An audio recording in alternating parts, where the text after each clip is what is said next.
Hello friends, welcome back to my channel Nurses Pride. अभी हम जो एक हमारी मूड डिसऑर्डर की श्रेणी जो है उसके बारे में बात कर रहे थे, जिसमें हमारा नेक्स्ट जो आता है वो है डिप्रेशन। क्योंकि क्या है, एक मूड डिसऑर्डर है। क्या है, मूड डिसऑर्डर की कैटेगरी से बिलोंग करता है, जो कि major depressive disorder is the one of the leading cause of disability. हमारा जो मेजर डिप्रेसिव डिसऑर्डर जो है वो एक मेजर क्या है, एक प्रॉब्लम है, लीडिंग कॉज है जो कि डिसेबिलिटी कॉज करता है। ऐसा कौन कहता है? WHO कहता है कि major depressive disorder is one of the leading cause of disability. क्या है मेजर डिसेबिलिटी का कारण? मेजर डिप्रेसिव डिसऑर्डर, जो कि क्या है, हमारा एक डिप्रेशन का टाइप है। तो चलिए देखते हैं एपिडेमियोलॉजी इन women more than man.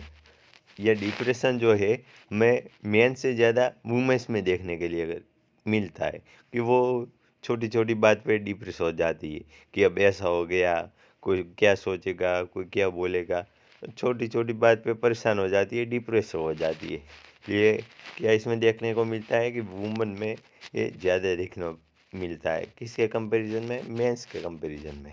Divorced person, जो भी पर्सन है जिसका पहले शादी वादी बना या फिर डिवोर्स हो चुका है, तो ऐसे पर्सन में भी हमारे जो डिप्रेशन के चांसेस है वो ज़्यादा रहेंगे। फिर इंटरपर्सनल रिलेशनशिप मेंटेन पर्सन, जिसका दूसरों के साथ में अच्छा व्यवहार होता है। कभी क्या होता है कि कुछ गलती के कारण बिगड़ जाता है, तो वो क्या सोचते हैं कि इतनी अच्छी यार रिलेशनशिप थी, बिगड़ गई। ऐसे लोग भी डिप्रेशन में जा सकते हैं। तो ये क्या हो गई हमारी एपिडेमियोलॉजी ऑफ द डिप्रेशन। क्या हो गई? एपिडेमियोलॉजी, जिसमें हमने देखा कि वुमेन्स में मेन से ज़्यादा डिप्रेशन देखने को मिलता है। फिर डाइवर्स पर्सन जो होता है वो डिप्रेशन का शिकार हो सकता है।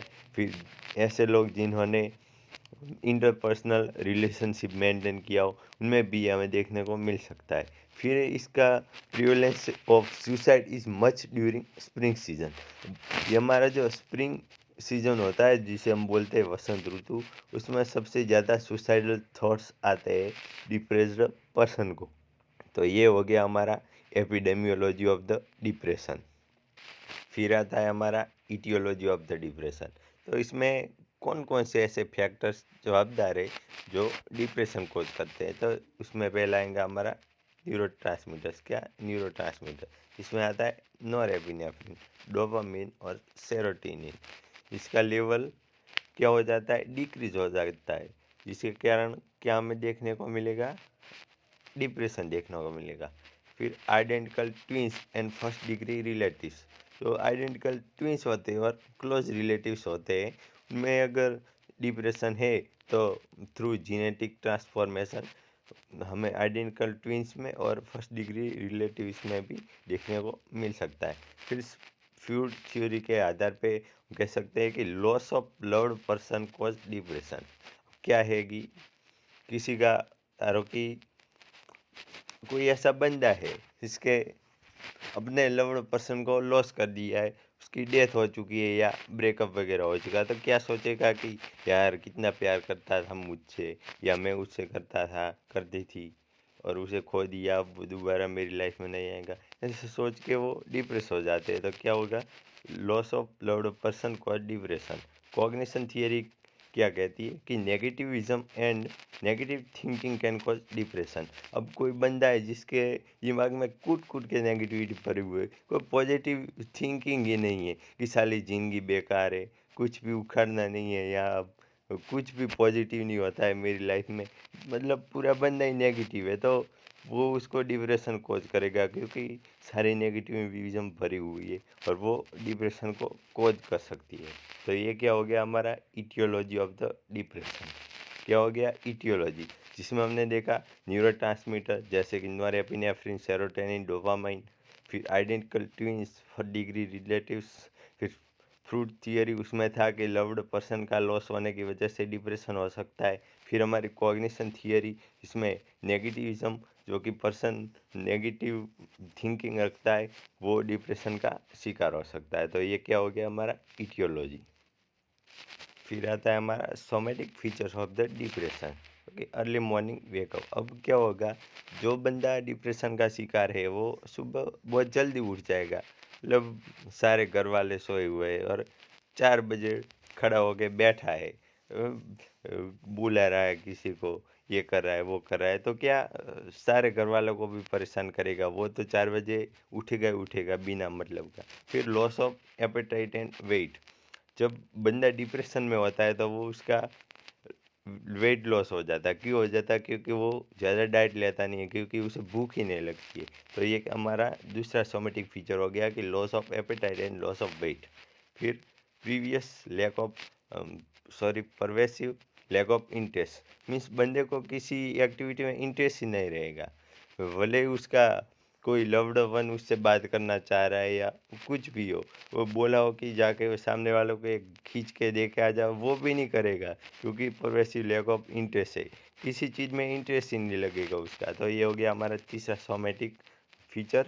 फिर होता है लॉस ऑफ एनर्जी। अब जब बंदा खाना ही नहीं खाएगा, उसका वेट लॉस हो रहा है, तो एनर्जी का कहीं ना कहीं लॉस ही हो रहा है, तो हो गया हमारा लॉस ऑफ एनर्जी। फिर जनरल एक, उसके बॉडी में उसको हर जगह पेन जैसा फील करेगा कि सारा बॉडी एक कर रहा है, क्योंकि वीकनेस होगा ना, अच्छे से खा नहीं रहा है, अच्छे से रेस्ट भी नहीं कर रहा है, क्योंकि अर्ली वेकअप हो जाता है।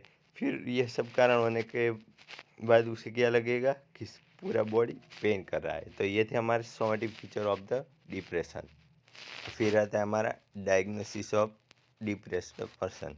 तो हैमिल्टन रेटिंग स्केल, जिसके उपयोग से हम असेस कर सकते हैं कि बंदा डिप्रेशन में। फिर Beck depression inventory scale, examination depression test किया जाता है, और ACD-10 क्राइटेरिया, जो कि सिंपल सा है।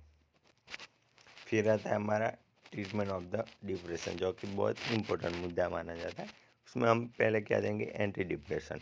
एंटी मतलब विरुद्ध, डिप्रेशन में डिप्रेशन के विरुद्ध में काम करने वाली दवाइयाँ, जिसे हम बोलेंगे एंटी डिप्रेशन। इसमें फर्स्ट है SSRI, means selective serotonin reuptake inhibitor, जो कि सिलेक्टिव सीरोटोनिन जो है उसके रीअपटेक को रोक देगा। मतलब ये तो क्या हो गए, हमारे दो न्यूरोटिक सेल हो गए, इसके बीच में जो जगह होती है उसे हम बोलते हैं साइनेप्स। वहाँ से जब जो भी न्यूरोट्रांसमीटर से वो आगे नहीं जाएंगे, उसका रीअपटेक हो जाएगा। तो सीरोटोनिन का रीअपटेक को इनहिबिट करता है हमारा SSRI। इसे क्या बोलते हैं हम? Selective serotonin reuptake inhibitor. वो क्या करेगा? इसके रीअपटेक को क्या कर देगा? रोक देगा। इसीलिए हम बोलते हैं सिलेक्टिव सीरोटोनिन रीअपटेक इनहिबिटर, जो कि हमारा एक एंटी डिप्रेशन मेडिकेशन है। फिर आता है हमारा tricyclic anti depression, inhibits the reuptake of norepinephrine और सीरोटोनिन। वो इसी तरह काम करेगा कि जैसे दो न्यूरोटिक सेल है इसमें साइनेप्स से, तो जब भी नॉरएपिनेफ्रिन और सेरोटोनिन का जो रीअपटेक हो रहा होगा, उसे क्या कर देगा? इनहिबिट कर देगा। तो उसे हम क्या बोले? ट्राइसाइक्लिक एंटी डिप्रेशन बोलेंगे। किसका रीअपटेक रोकेगा? तो नॉरएपिनेफ्रिन और सीरोटोनिन का। क्या बोलेंगे उसे हम? Tricyclic anti depression. तो ये हो गया हमारा दूसरा एंटी डिप्रेशन, जो कि है ट्राइसाइक्लिक एंटी डिप्रेशन। फिर आता है हमारा एटाइपिकल एंटी डिप्रेशन, जो कि नॉरएपिनेफ्रिन और डोपामाइन को रीअपटेक होने से रोकेगा। हमारा ट्राइसाइक्लिक किसका रीअपटेक रोक रहा था? सीरोटोनिन और नॉरएपिनेफ्रिन। इसमें ये नॉरएपिनेफ्रिन तो है ही, लेकिन सीरोटोनिन की जगह पे डोपामाइन का जो रीअपटेक है वो रोक देगा, बैन कर देगा। इसीलिए हम इसे क्या बोलते हैं? एटाइपिकल एंटी डिप्रेशन। तो ये हो गया हमारा तीसरा एंटी डिप्रेशन, जो कि एंटी डिप्रेशन मेडिसिन है, जो हमारे डिप्रेशन को ट्रीट करने में हेल्पफुल होता है। फिर आता है हमारा vagus nerve stimulation by electric impulse. अब हम क्या करेंगे? जो हमारा 10वां वेगस नर्व है, क्रेनियल वेगस, उसका हम क्या करेंगे? स्टिमुलेशन करेंगे। कैसे? इलेक्ट्रिक इम्पल्स के द्वारा। तो वो भी डिप्रेशन को ट्रीट करने में हेल्पफुल होता है। फिर ECT हमने आगे एक वीडियो में पढ़ाई है, electroconvulsive therapy if suicidal thoughts transcranial magnetic field stimulation. अगर पेशेंट बहुत ज़्यादा डिप्रेस है, उसे सुसाइड करने के थॉट्स आ रहे कि मर जाना है, अब तो क्या बचा है ज़िंदगी में, तो उसे क्या हम ईसीटी देंगे, और ट्रांसक्रैनियल मैग्नेटिक फील्ड स्टिमुलेशन थेरापी भी देंगे। फिर साइकोथेरापी और कॉग्निटिव बिहेवियर थेरापी, जो कि हम नॉर्मली किसी भी साइकोटिक कंडीशन में देते हैं, तो वो हम प्रोवाइड करेंगे, जिसमें हम पेशेंट को समझाएंगे। और कॉग्निटिव बिहेवियरल थेरापी देंगे, जिसमें हम पेशेंट का बिहेवियर चेंज करेंगे।